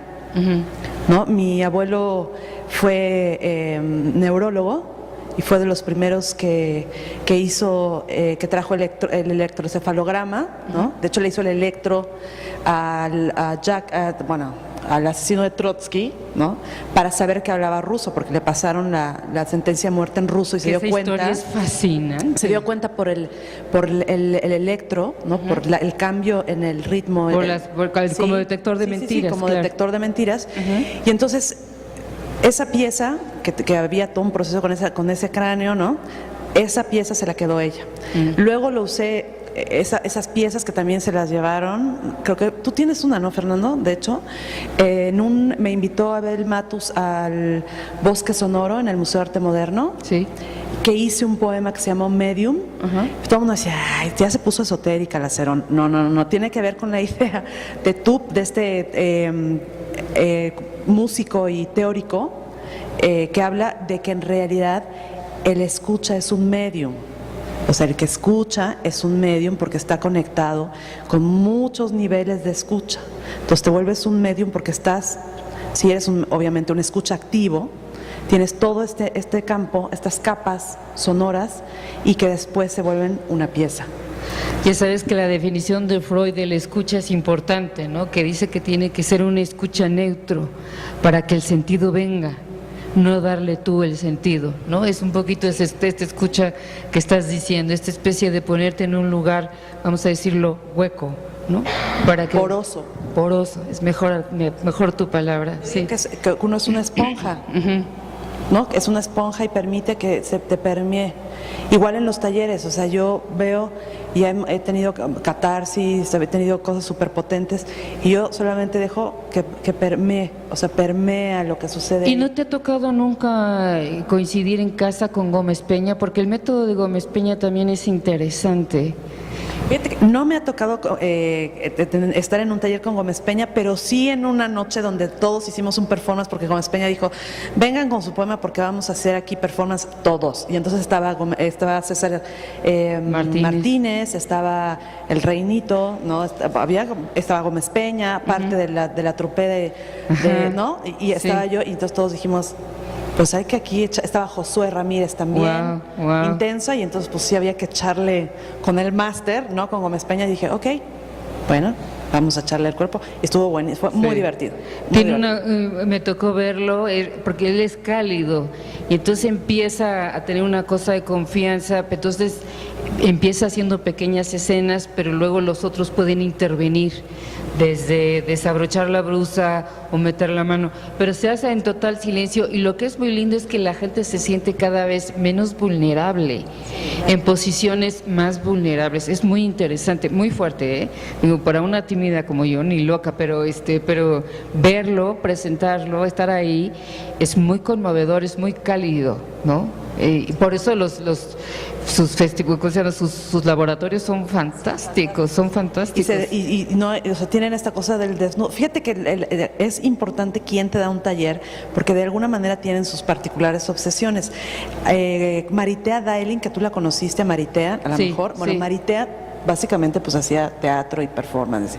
Y le dije, no, Maritea, te voy a invitar en clave poema, voz, a ver qué onda, éntrale. Me dijo, no, pero ¿cómo? Qué miedo. Bueno, hizo una pieza increíble. O sea, otra vez un Increíble. tentáculo de alguien que hace una cosa para llevarle a otra. Ese flujo es lo que te interesa. Sí. A mí- Los festivales están hechos Sí. entonces a partir de esos flujos. Los festivales están hechos también porque yo de pronto vi a los chicos que decían, está súper increíble esto. Y dije, no está súper increíble. No, vamos a hacer cuadros críticos de espectadores y de poetas y de performers críticos, como hacía Eloy Tarcisia y también Lorena cuando estaban en X Teresa, Sí. pero desde la poesía. Entonces tuve la gracia de que el Centro Cultural de España apoyara, entonces trajimos desde Bartolomé Ferrando hasta Guillermo Gómez Peña, que lo invitamos como poeta Que a es bueno. Expandible, no, increíble. Es Se bueno. dijo, no traje nada, solamente vengo a leerles poemas. Una El voz señor se increíble, paró, habla- leyó poemas y todo el mundo estaba alucinado. Entonces eso, con un taller, ¿no? Expandible funcionaba así, un taller de 4 días, con un poeta, una presentación. ¿Y qué pasa ahí? ¿No? ¿Qué pasa? Que mucha gente pasa por ahí, Rojo Córdoba, o sea, mucha gente que está produciendo ahorita, Fernando, Uriel, ¿cómo se llama Uriel? Uriel, no me acuerdo, pero mucha gente ha pasado por esos talleres y sirven. Y ¿no? esos eventos, bueno, aquí que hay ahora de escritura expandida, que está aquí en el Chopo, o la que está en Casa del Lago, poesía en voz alta, ¿tú has ido a esos festivales? ¿Te interesan? Sí. Yo he participado 3 veces en Poesía en Voz Alta de Casa Ajá, del Lago, ajá. y creo que funcionan. A mí lo que me sucede con los festivales enormes cuando van 100 poetas es que nunca terminas de oír a nadie, y creo que ahí hay cosas, por ejemplo, Expandible era un autor, Y una ya. semana, Sí. y ya. Sí, yo también creo, Y, si y no. ya. Y a los 2 meses otro autor, 4 días de trabajo, 4 horas diarias, ¿no? En el caso de Enclave, que es un festival muy extraño, porque en realidad se hace 8 años. El año que entra vamos a cumplir 8 años, y es un festival de poesía transdisciplinar que sucede en la Feria del Libro de Minería, como un claro extraño del bosque, ¿no? Donde han venido Dirk Hoelström, que es un poeta sonoro alemán que hace unas cosas rarísimas, Felipe Kusen, que es un chileno que también hace unas cosas increíbles de poesía sonora, Martin Gubins, o sea, gente que viene, que está en la poesía, pero que hace más poesía sonora, poesía performática, Vanessa Place, que es una artista norteamericana y poeta muy radical, ¿no? Y entonces creo que, y bueno, la gente de la feria se da cuenta que está pasando algo interesante. No sé si tiene totalmente enterado de quién es cada uno de ellos, ¿no? Pero como de pronto llegan y dicen, oye, está increíble Enclave que sucede aquí, siguen apoyando lo que sucede. Entonces se hace ahí, se hacen mesas de discusión donde han pasado mucha gente, Avaroa, Tania Candiani, críticos que vienen del arte o de la poesía, ¿no? Hablando sobre temas sobre poesía y cuerpo, poesía y sonoridad, poesía y espacio, ¿no?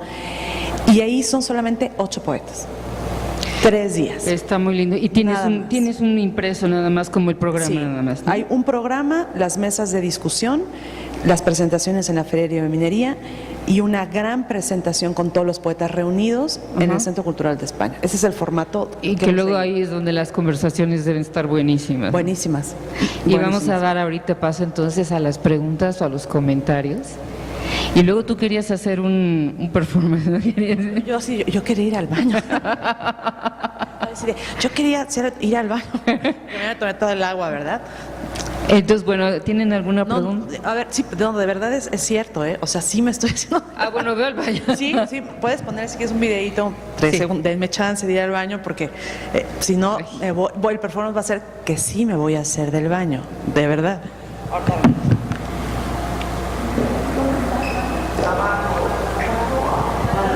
En el streaming, entonces vamos a ver un video de...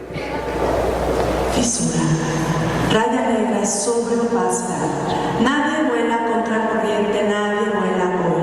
Objeto ha sido punto cósmico, casi inamovible el dromedario, alboroto en tierra, 18ª gota titilando. En los lindes de la montaña no quedan osos hormigueros ni narices empolvadas. La historia quiebra los huesos hasta el más adusto. Roce. Proyectil en ruta, flor el ojo, formas vacías, luz sobre luz, estanque. Al naufragio en tierra, llamarlo ocaso, mano que teje la gorra del naviero, cielo pintado de sangre. Detén la mano que hiende el cuchillo. Estación galáctica al interior del reloj inglés, radiación, fondo transoceánico, pulso de pies sin manos, el más agudo en cada punta del cabello. Aerostático. 1 minuto 47 segundos después, gorriones.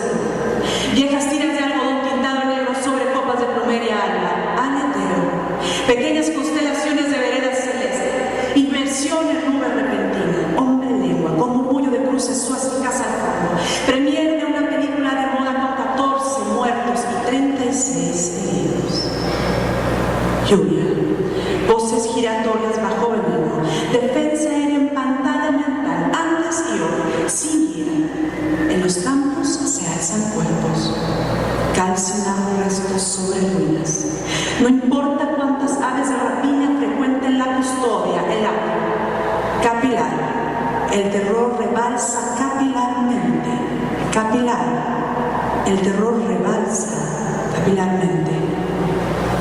En la casa de junto, mientras se...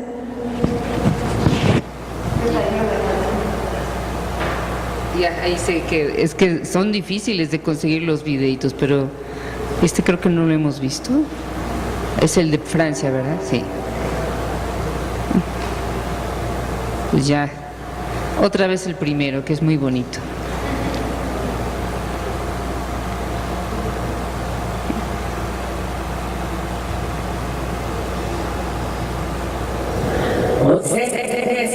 Gesto, movimiento de una mano, suspensión, cielo,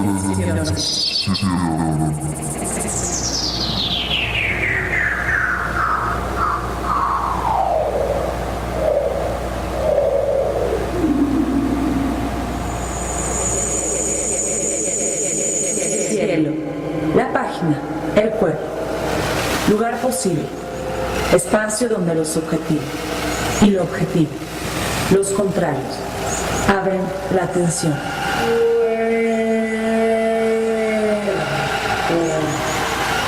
Territorio que se entrega, territorio que penetra, territorio que se entrega, territorio que se penetra, territorio que se da como espacio, territorio que se penetra, territorio que se entrega, territorio que se da, para que sea posible el viaje.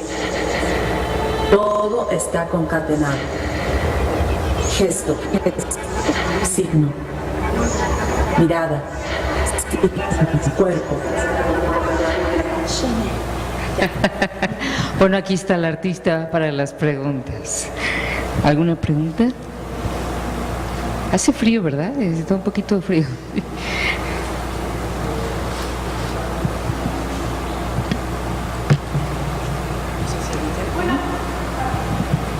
Sí, si empiezas tú si quieres. Ya. Bueno, yo quería preguntarle cuando tú quieres leer un poema o ¿cómo sabes como la voz que quieres dar o la manera en la que quieres expresarlo? O sea, porque sí cambia muchísimo, ¿no? Por ejemplo, ese de América, me gustó mucho como, o sea, estás como repitiendo, o sea, lees un verso, ¿no? O sea, algo que dices, después dices más cosas y vuelves a decir eso que ya habías dicho antes, pero lo dices de manera distinta y ya dijiste más cosas, entonces como que ya entiendes mejor por qué dijiste eso, porque ya estás como dando contexto a la persona, ¿no? O sea, ¿cómo sabes exactamente porque pues cada poema tiene como su personalidad, ¿no? ¿Cómo sabes exactamente la personalidad de ese poema, ¿no? Y toma una distinta después de que lo lees conforme los años. O sea, algo que escribiste cuando tenías, bueno, no sé cuántos años tengas, pero cuando tenías como 30 32. Cuando tenías 15 a los 25, ¿lo ves distinto también? Conforme lo que has vivido leyéndolo y cómo la gente, o sea, también como el feedback que tienes de la gente, de lo que tú hiciste, te hace cambiar la perspectiva que tienes de ese poema. Son varias, lo voy a contestar así. Cada libro sí tiene una voz. O sea, cada libro tiene una voz específica o muchas voces, pero tiene como un tono, sí, como una tesitura, como tesituras que le corresponden. Digamos que son tesituras que le corresponden a Nudo Vortex, tesituras que le corresponden, como un disco. De hecho, de pronto después de Nudo Vortex dije, claro, o sea, podría ser un disco ¿no? O sea, así tal cual, con Nudo Vortex. Como un LP, me imagino. Con un LP, más. porque Nudo Vortex, te voy a decir qué pasó. Nudo Vortex yo dije, suena, o sea, ya, porque claro, ojo, Nudo Vortex lo escribí en el 2015, ¿no? Entonces dije, lo estaba escribiendo y dije, este libro, estos poemas suenan a una cosa como cuenco tibetano, pero como una cosa súper rockera de Depeche Modeana, entonces tendría que ser como una guitarra acá, y efectivamente lo presenté con un amigo mío, músico, Daniel Lara, que hacía, por eso te digo de las familias creativas, las familias, para mí, los creadores que colaboran conmigo son mi familia. Okay. Entonces Daniel Lara hacía los cuencos tibetanos, una música increíble con cuencos, y por el otro lado estaba Mario del Río, que él viene básicamente de rock metálico y de rock metálico sinfónico. Entonces, y que lo oí de pronto un día y dije, y le dije, oye, no nos conocíamos, le dije, quiero que participes, y todo Nudo Vortex, que fue como un año y cachito, lo hice con ellos y después con Abraham, que se unió, ¿no? Entonces ya éramos los tres haciendo Nudo Vortex y con Rubén Gil, que hace los visuales. Pero supe desde un principio que era mucho más, era metálico. O sea, todo y era férreo. Además de lo dices y hasta te sí, no, en la boca. Siento, es que era férreo. Y en cambio Diorama es mucho más acuoso, por ejemplo. Y Borealis me sonaba como aire. A una cosa suspensión, como aire, no, como si fuera un mismo ruido, como en esta escala Shepard de la que hablamos, que es una cosa que se va angustiosamente, no, como creciendo y creciendo, pero que sigue estando así como suspensión, como una suspensión, pero que puede, como la tempestad, antes de la tempestad, que se oye como una especie de silencio, pero que no es un silencio porque va a llegar la gran ola.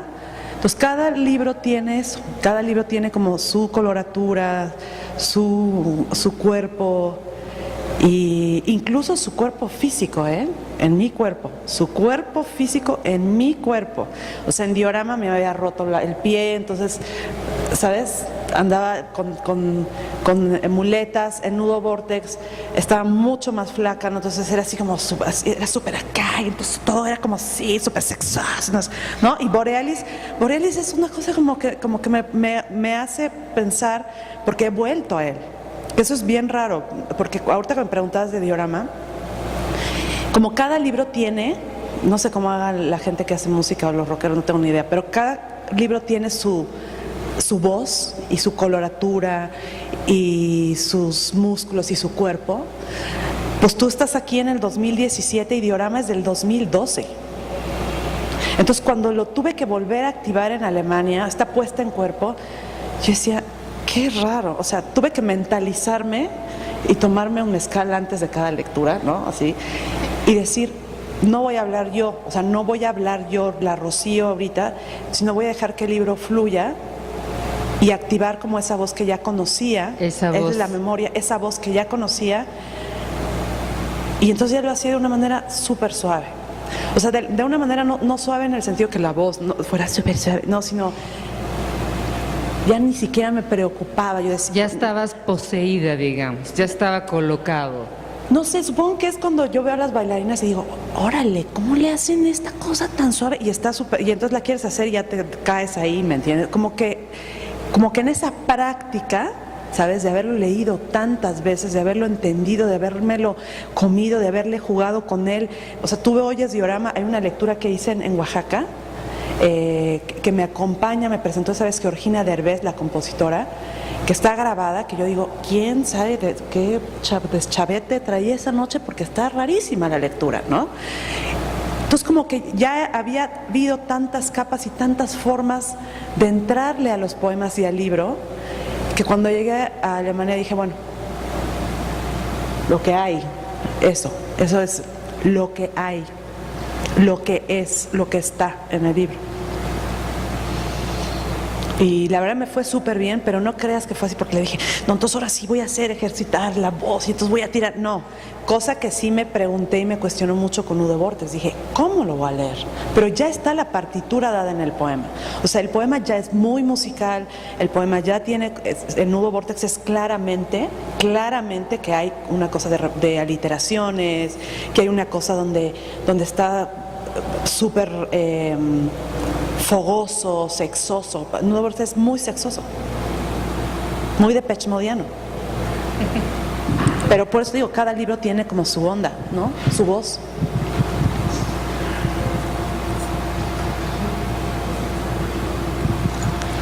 Hola, bueno, realmente la labor del artista es un acto revolucionario, ¿no? O sea, toda esta sensibilidad que hablas y que concebir un libro como un universo contenido, o sea, realmente evoca cosas mucho más profundas y te lleva pues a pensar las letras como una voz y como toda esta música que está en el entorno y demás, pero es el medio, ¿no? Entonces, ¿cuál consideras que es la revolución ahora en el arte? O sea, porque hay medios revolucionarios, ¿no? Como es toda esta conexión, pero ¿cuál considerarías ahora el fin? Yo creo que lo más revolucionario sería entender el profundo poder que tienen los procesos. O sea, el proceso. Para mí, el libro, que bueno, está padrísimo ya lo que haga las presentaciones, pero el proceso, cuando tú me dices lo del libro, el proceso, ¿qué te lleva a investigar? ¿Qué te lleva a ver esas pequeñas esquirlas, residuales, pensamientos? O sea, eso, entenderlo y mostrarlo. A mí una de las cosas que más me gusta, por ejemplo, de Francis Alice, son sus mesas de trabajo. A mí es lo que más me gusta también. O sea, a mí me interesa, por ejemplo, de Magali, cuando hace sus apuntes y estas notas y toda la exposición que está lleno de su pensamiento, eso es súper, súper importante, porque nos habla del proceso en que el artista está investigando. Y yo creo que hoy en día atender a lo que oyes, atender a lo que miras, atender y procesarlo y hacer un proceso de pensamiento es súper revolucionario. La gente está clavada en el monosílabo, como yo digo, ¿no? El monosílabo del no, sí. Y lo peor es que el monosílabo, si dijeras, es que esta eficiencia, esa economía verbal nos permite ser más claros o más asertivos, es mentira. Porque yo a los chavos con mis alumnos de pronto poesía, que les digo, oye, ¿y ese no que recibiste, te quedó claro qué significa? No les queda claro. Hay Ese un lugar no, de ambigüedad, hay ¿no? una cosa súper ambigua, Sí. que en la epistolar, digo, a mí me encantan las epistolares. Y ojo, que cuando, o sea, muchas de las citas, así como conozco la obra de tu generación, por ejemplo, me conté a Alberto Castañeda, y a mí Alberto Castañeda me parece uno de los grandes artistas, de los grandes pintores de este país, y hay grandes pintores en todas esas generaciones, profundamente revolucionarios, que quizá no sean tan visibles hoy en día, porque está de ultramoda el arte, el conceptual, que a mí también me gusta muchísimo, o sea, Cruz Villegas me parece maravilloso, ¿no? O las mesas de trabajo de Francis Alice. No están peleadas. No están peleadas, exacto. Y una de las cosas que por lo cual cito a Alberto, es porque lo conozco hace muchísimo, desde que yo tenía, insisto, como 17 años, y era, a pesar de que habla poco, ¿no? Es un hombre muy culto. Las cosas que decía, breves, pero exactas. O sea, su discurrir sobre la idea de la pintura, sobre la idea de la composición, eso es bien interesante. Entonces, si tú piensas, o sea, ves la obra final de Francis Alice, o alguien como Abraham Cruz Villegas, o Joseph Beuys, o algún artista que como de ese estilo, o Jonas Mekas, que a mí me encanta Jonas Mekas, te das cuenta que hay un proceso. De hecho, hay una entrevista de Jonas Mekas que dice, a ver, oiga, no se hace payaso, yo lo que quiero es hacer, filmar. A sus 93 años, o sea, no me tape porque me está tapando y vengo en el camioncito, no. Y yo lo que quiero es ver. Y pensar en ese ver o pensar en ese escribir, ¿no? Para mí cada libro es un proceso. de investigación, de pensamiento, donde entonces, claro, digo, no, porque es que el número 2 de libros, auroras rojas, pero entonces las auroras, porque entonces, claro, Nietzsche, en donde tiene libre tal, no sé qué, pero entonces Stefan Zweig. Entonces ya empieza a hacerse como una genealogía y un proceso de pensamiento y de reflexión y de escucha y de todo, porque a mí me lleva todo, me lleva a ver pintura, cine, a leer ensayo, a leer filosofía, a ver, ¿no? Eso me parece que el proceso y entender esos procesos de pensamiento es revolucionario, atender. Al final te gusta la historia del arte, porque la historia del arte hace eso, ¿no? No solamente ve la pieza, sino que traza, ¿no? De dónde viene, cómo se combina. Creo que además cualquier pieza cuando está analizada, digamos, desde los materiales, cómo están, de dónde vienen, qué significan, el formato, cómo se coloca, dónde y cuándo sucede la pieza, ya empieza, ¿no? Ya todo tiene unas conexiones y unos ecos increíbles, ¿no? Es como la caja de zapatos de Orozco o el pavo real que puso en la Bienal de Venecia Francis, ¿no? El propio Francis. O estas piezas que te obligan a, o sea, las veces dices, pero ¿por qué esto es arte, no? Bueno, perdón, pero ahí, claro, exige. Y es igual que la poesía. La poesía exige. Exige que atiendas y exige, sí, y exige que seas un lector atento, ¿no? Y exige que veas, o sea, que te preguntes más allá de lo evidente, que eso hace también la metáfora, ¿no? Ir más allá de lo evidente. ¿Qué más hay? ¿Cuál es el verdadero magma nuclear, origen de lo que sucede?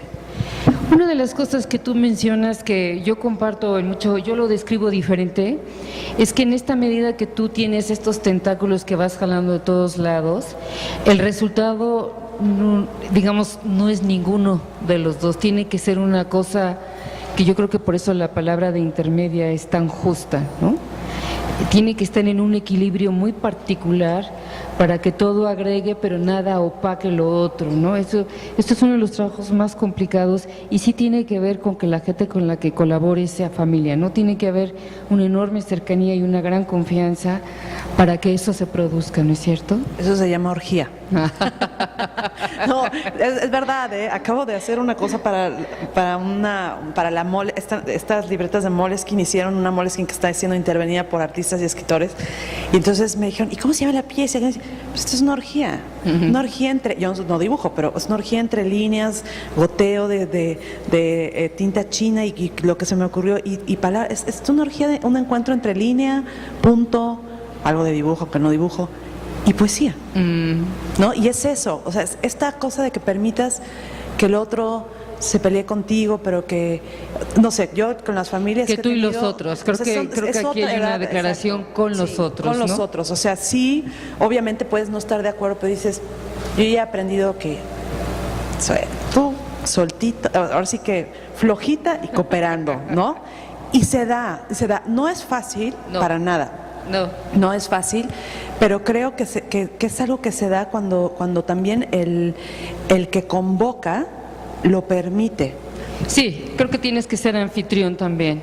Yo te decía, por ejemplo, este festival de mi hermana es un carácter muy particular que permite que la gente hasta se pelee. Ella permite que se peleen y sabe que luego tiene que ir a consolar y luego tiene que haber una negociación, pero que el producto final es lo que más importa, ¿no? Entonces yo sí creo que para que estas cosas sucedan, o sea, creo que tú tienes un carácter en que los roces con los otros son parte integral de la obra y no te asustan, ¿no? No me asustan, y al contrario, yo creo que los roces en algún momento funcionan también para que uno se desestabilice y se pregunte otras cosas. Creo que eso es, que tú no le tienes miedo al quiebre, ¿no? No, ni al quiebre, ni o sea, yo sí creo que uno puede quemarse, autodevorarse como el Ouroboros, ¿no? O salir del fuego de pues sí, de esta cosa que uno se quema y se renueva o revive otras partes, porque en realidad estás trabajando con la misma materia todo el tiempo. Lo que pasa es que de pronto, como decía, habla la rodilla izquierda, de pronto están hablando los órganos, ¿no? Es mucho más piénsalo, mucho más como Atlas y Prometeo, ¿no? Como Atlas mucho más celeste y Prometeo más en el hígado, más visceral, ¿no? Mucho más visceral, como una asepsia y una cosa más séptica, ¿no? Y uno está siempre, que eso creo que también lo hemos platicado en alguna ocasión anterior. Creo que la obra, para que sea una obra de verdad potente, tiene que estar absolutamente tensada. Estar entre la tensión de muchas cosas, de todo lo que hemos hablado ahorita, del gesto, de la palabra, del signo, del tiempo, del espacio. A mí, por ejemplo, me interesa mucho la relación espacio-tiempo. Claro. Muchísimo. ¿Alguna otra pregunta? Bueno, yo nada más quería concluir. Yo creo que sí, que la parte de la atención es importante, pero también creo que, digamos, el lugar medular, y la palabra no es en balde, es el cuerpo, ¿no? O sea, el peso, la dificultad del cuerpo, ¿no? Eso sí es lo que está al centro en tu trabajo, y el ¿no? Cuerpo del lenguaje. Porque claro, el cuerpo del lenguaje para mí es como la casa que yo habito es el lenguaje, es mi primera casa, ¿no? Porque ¿qué nos hace? Apollinaire tiene un caligrama increíble que a mí me gusta mucho, se lo pongo a mis alumnos, que es un espejo y que dice: aquí estoy, al natural y más verdadero, ¿no? Como solo existen los ángeles. Y no sé qué más, que no me acuerdo, y dice su nombre. Guillaume Apollinaire. Eso, claro, el nombre siempre es mágico. Porque ¿qué es más real? Yo me voy a morir, todos vamos a morir, y lo más real es tu obra. Esto, ese es tu cuerpo también. Sí. Lo más real que yo tengo es el cuerpo del lenguaje que está en los poemas. Por eso cuando me dicen, no, pero es que ¿por qué estás haciendo esto en el performance? Pues porque me quiero divertir también algo, ¿no? O sea, porque lo que está escrito está ahí. Está ahí, y el espacio de la puesta en cuerpo, pues es eso, es las vísceras, el útero, los senos, todo. Y eso, el cuerpo del artista en esta presencia de fragilidad, ¿no? De no encarnar ningún ideal, sino el sí mismo, ¿no? No, por eso decía, uno puede leer. Yo he llorado 2 veces en lecturas y siempre ha sido en España. Me da un terror porque ha sido en España y está súper acá de arriba y de pronto hay algo. Por ejemplo, la última vez estaba en España y vi unos niños, terminé la lectura y los niños corrieron a preguntarme cosas, porque estaban todos sentados al frente y yo, bueno, también debo confesar que tenía un cráneo que había estado llenando de tintas y lo martillé y lo tiré y demás. Entonces los niños estaban así y entonces se acercaron así como si yo fuera la mía a decirme, ¿qué fue eso? Y entonces, claro, cuando yo vi a todos los niñitos, me acordé de mi hija que estaba acá y bueno, ya así, lágrimas, ¿no? Y dije, nunca más en la vida vuelvo a hacer estas cosas que hayan niños, porque claro, me conmovieron a tal dimensión que aunque yo iba de tótem, ¿no? Lloré, así se me salían las lágrimas así. Porque pues uno es un cuerpo. Betsy lloraba cuando cantaba a veces, le chocaba porque se le corría el rímel, me parecía extraordinario. Bueno, pues sí. Vamos por terminar. Muchas gracias, Magali, muchas gracias.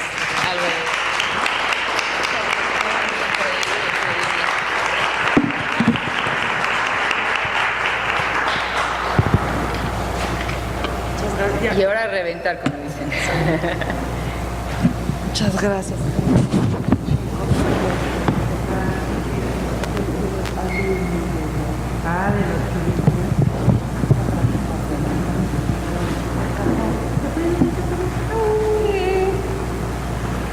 Ya empezaba yo a tener frío, la verdad. Y empezaba a